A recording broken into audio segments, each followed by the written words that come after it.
So, a big welcome to you, Siobhan Jones. You are a litigator. You're obviously in charge of the dispute resolution team at Farrer & Co. So, thank you very much for your time, Siobhan. Agreeing to have a chat. Thank you for having me. We're going to be, I guess, like to find out a bit more about you and your career. And then I think we're, obviously, International Women's Day is coming up. We're going to have a bit of a chat about women in law as well. So, without further ado, did you always want to be a lawyer? Absolutely not.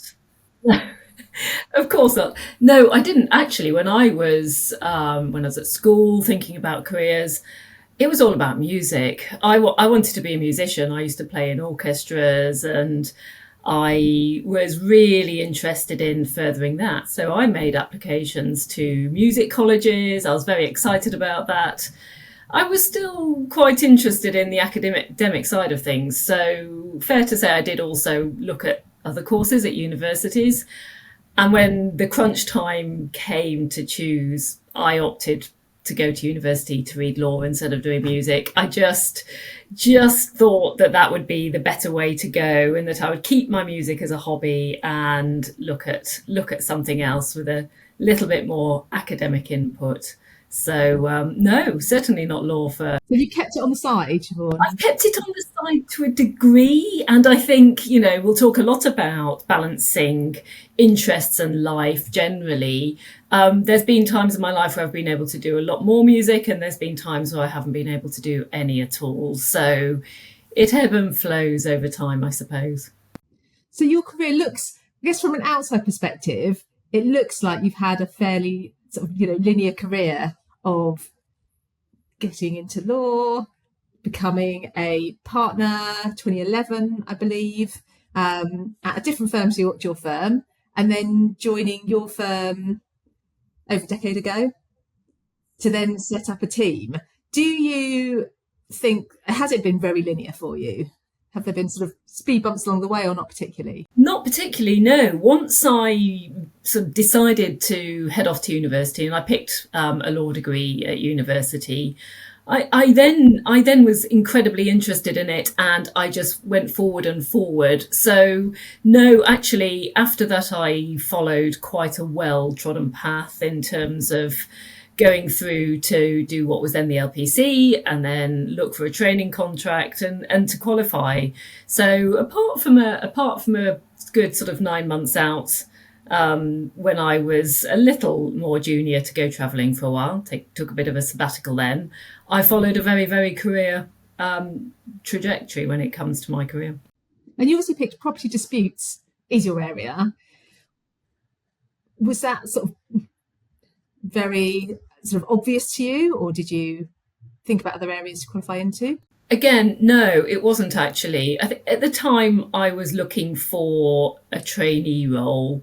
I wasn't somebody who had a training contract lined up when I was at law school. So I came out of law school and I took a position as a paralegal for a year or so when I started looking at firms and seeing what was out there, seeing what the options were.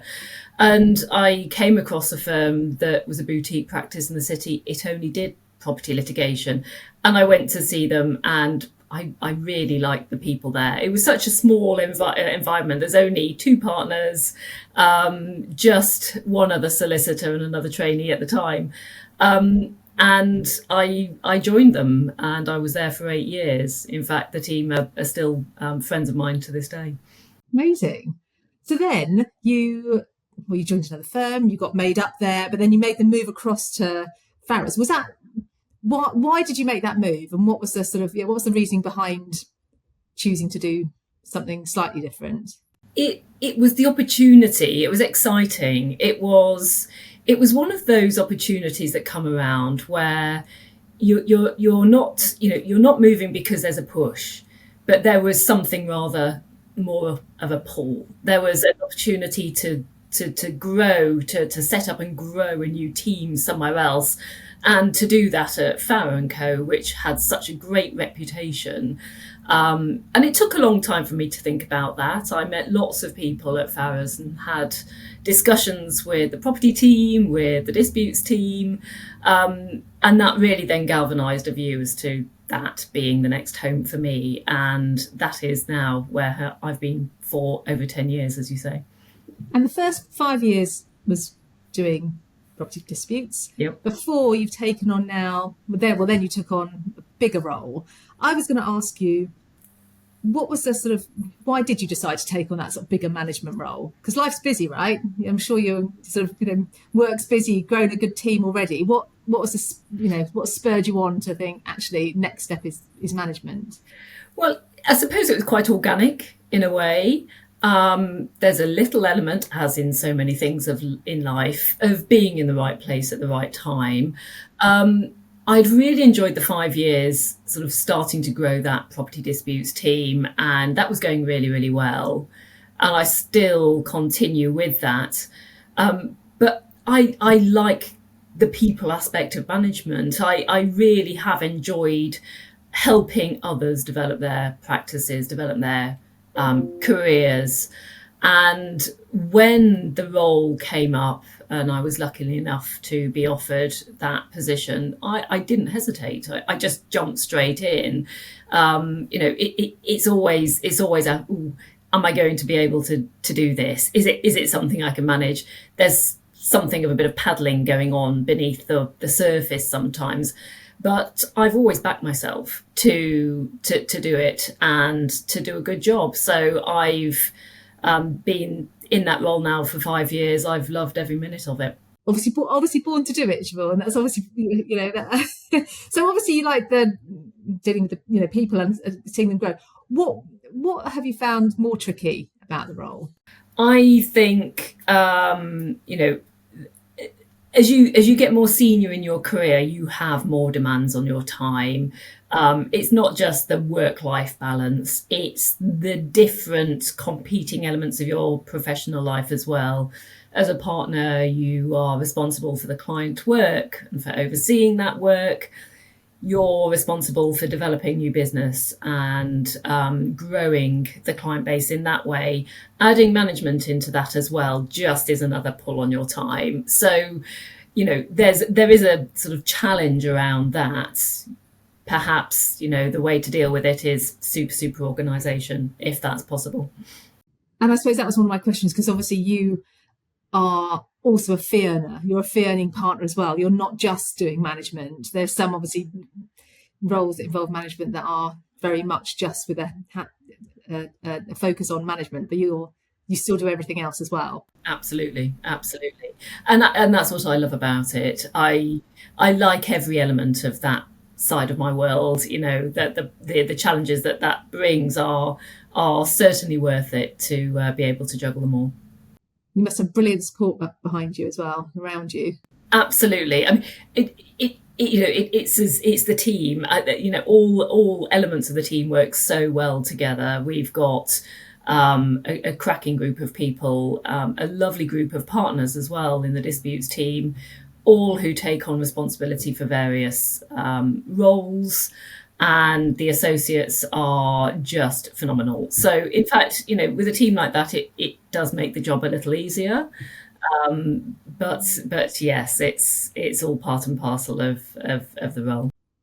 And obviously, you're, I guess, flying the flag for women taking up more management roles, which I think certainly when we qualified at the same time, it just wasn't that common. And I think certainly we've seen, well, even today was announced another managing partners come in, female managing partner. There is starting to be more females taking up management positions, which I think is a really good thing. Yeah, absolutely. And it's a shame, isn't it, that becomes a headline, that there is it is a newsworthy event sometimes that a woman has taken a managerial position, especially in the legal profession. And it's fair to say, sort of coming through my career, there weren't very many women in senior positions. I was never directly managed by women, I was managed very well. I've had great relationships with the managers that I've had. But it still is the case that it seems to be quite a newsworthy item when larger firms certainly appoint women to their leadership Yeah. team. And that still is surprising. Obviously, things are changing. They are. But it's still quite telling when that does become still a story.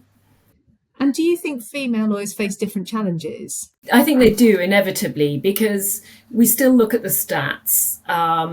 It's getting better. Women are more visible in more senior roles. They're more visible in the profession, most definitely. But when you look at the very senior levels of partnership and of management, the numbers drop as a proportion. So there are reasons for that. It is still an issue in the legal profession. And probably the reasons are myriad. Perhaps cultural and societal expectations come into play as to gender roles and the bias that surrounds that, unconscious usually. Business development has always been quite a male preserve. It's been quite difficult for some women to break into those networks to do meaningful business development. Work-life balance comes into play, of course. Women still bear the majority of the carer roles, and that can be with children or with other dependents. And that is still very much the position. So when you pull all of those things together, I think there are still challenges to women reaching the more senior roles in the profession and joining senior leadership teams as well as a result. It is changing, obviously, certainly in the time that we've been qualified. I think there's been a huge amount of change. The numbers, the proportion of women in those top roles has increased, but it's still not 50-50. No. And there was obviously lots of firms trying to get to 30%. Do you think there's still 70%? Yes, absolutely. I mean, it's wonderful to have a target, but telling, isn't it, that the target's only 30%? When you see the proportion of women coming into firms as qualified solicitors, you'll see that the balance is tipped the other way. The women are there. Women are usually the majority of new qualifiers in entering, the junior partnership ranks. These days, women account for some over 60% of junior partners. Something changes between that stage of a career and the more senior positions. Yeah. And do you think the legal profession has been supportive of encouraging women through? Obviously, as we said, the stats are changing, and we're certainly better. It's certainly better than 20 years ago in terms of seeing women step into the management roles and having more visibility. Do you think that's been? Yeah. Do you think the legal profession has supported that? I think so, yes. I think society has changed. The past 20 years has seen a huge change in the way society treats women in professional environments. The focus now on equity, diversity and inclusivity is so much more apparent. It's embedded in so many firms' DNA these days, and more work is being done in relation to that. And I suppose I also wonder whether the more recent shift to agile working, to flexible working, has also played very much in favour of women. It builds a little bit of flexibility into the working day. That could be something that has helped women tremendously in terms of balancing those different roles that they have. I'm not saying it doesn't benefit men as well. I've seen it work equally in terms of the men in the team who have those exact same balancing exercises to do. This isn't an issue solely about women, but I think it does help in many ways. So perhaps that's something that we've seen in the past 5 years or so, post-COVID and post-pandemic. Would you think? I suppose Farrers is known for, again, it's got a strong private wealth. It's got, very strong, I guess, high net worth base. It's not necessarily the super strong in sort of finance or bigger, what we call city based areas. Do you think that has helped in terms of then pushing women forward, because those may be seen as slightly more beneficial for a better sort of work life, which might help women? It's interesting, isn't it? Because here we're talking about sort of the perception people might have as to which areas of law women are pulled towards, and the fact perhaps that there are some areas, perhaps litigation, perhaps corporate, that are seen as more male preserve, slightly more aggressive in nature and that side of things. Very much, a perception. We've certainly had, a growing commercial arm at Farrers for many years to sort of incorporate the corporate banking, finance, insolvency, and latterly litigation as well has become one of the biggest areas of practice within the firm. But I do wonder whether that is the case, whether some firms and some areas of law naturally do pull women into them. I think when you look at that in more detail and you see who are in those teams, actually it's more balanced. There's more nuance there than perhaps the perception would suggest. Certainly within Farrers, you see a good representation across the board. But perhaps would have to go back and look at the numbers. In some areas of the firm, women are more represented than others. And I was also going to ask you about, do you the experience of sort of women as they get more senior in their career, and whether I suppose lots of women have the issue of being maybe the more primary caregiver.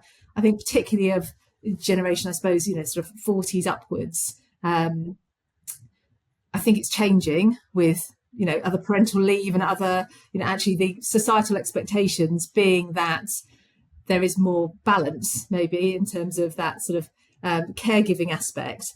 But I suppose I was interested to find out your view on actually experience of women of a certain sort of age as you're getting into the partnership, and whether that will start to afford women more opportunities at a senior level, which then is going to in turn, I think hopefully lead to more people, more role models and women taking up more senior positions.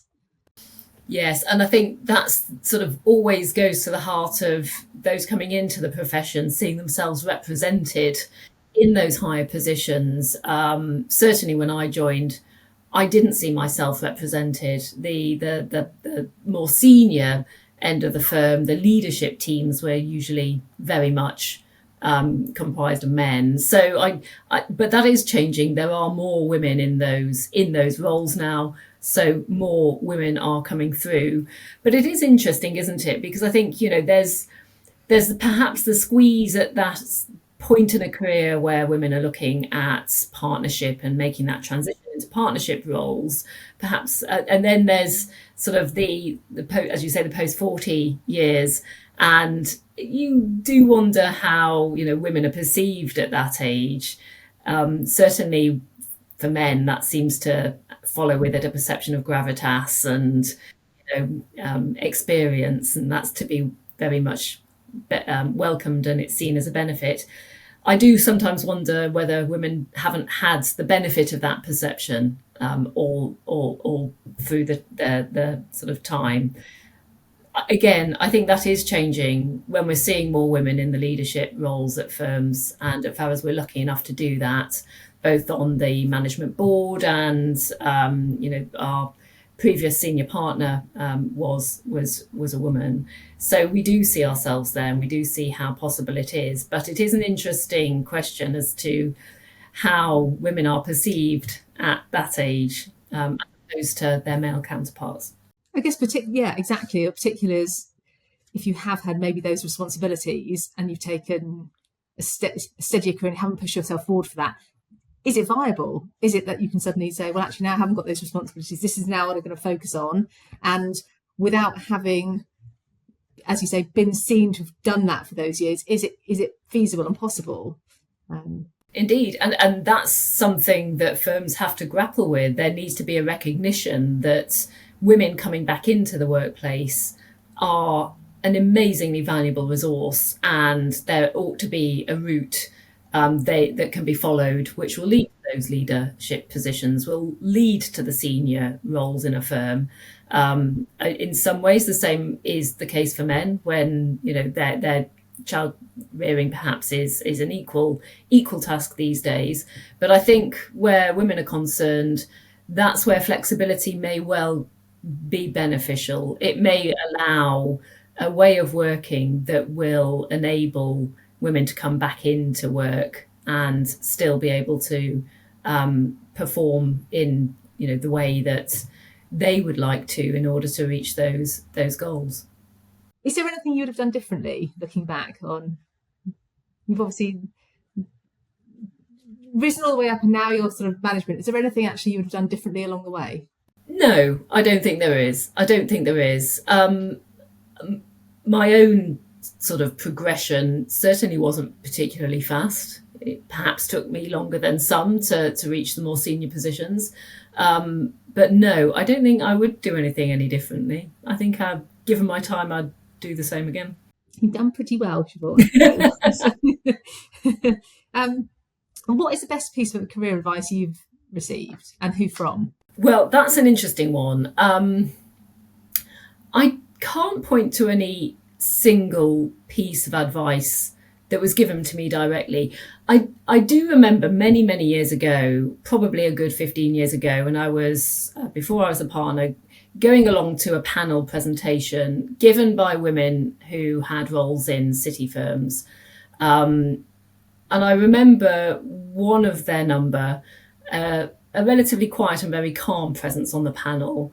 And I can't for the life of me recall which firm she was at, to my horror, but she gave a piece of advice that really has stuck with me. And it's do something for yourself every day, however small. Do something for yourself. You have so many pulls on your time, be it clients, be it business development, be it management, but do something for yourself to secure your own career and progression. That's always stuck with me. I think that's a great. And do you do it, Siobhan? That's the. Really try. I have, I think about it to this day, and sometimes it's as easy as just emailing that person that you wanted to have a coffee with and making contact and arranging that. It can be that easy. It doesn't have to be arranging a wonderful event or something like that, but I do try and do that. Or it could be as easy as going for the run that perhaps will be good for you that day, and getting out there and doing something just for you. Definitely the after effects. Yes. And what advice would you give to female lawyers who are aspiring to partnership, wanting to move up the ladder? Well, it's interesting, really. In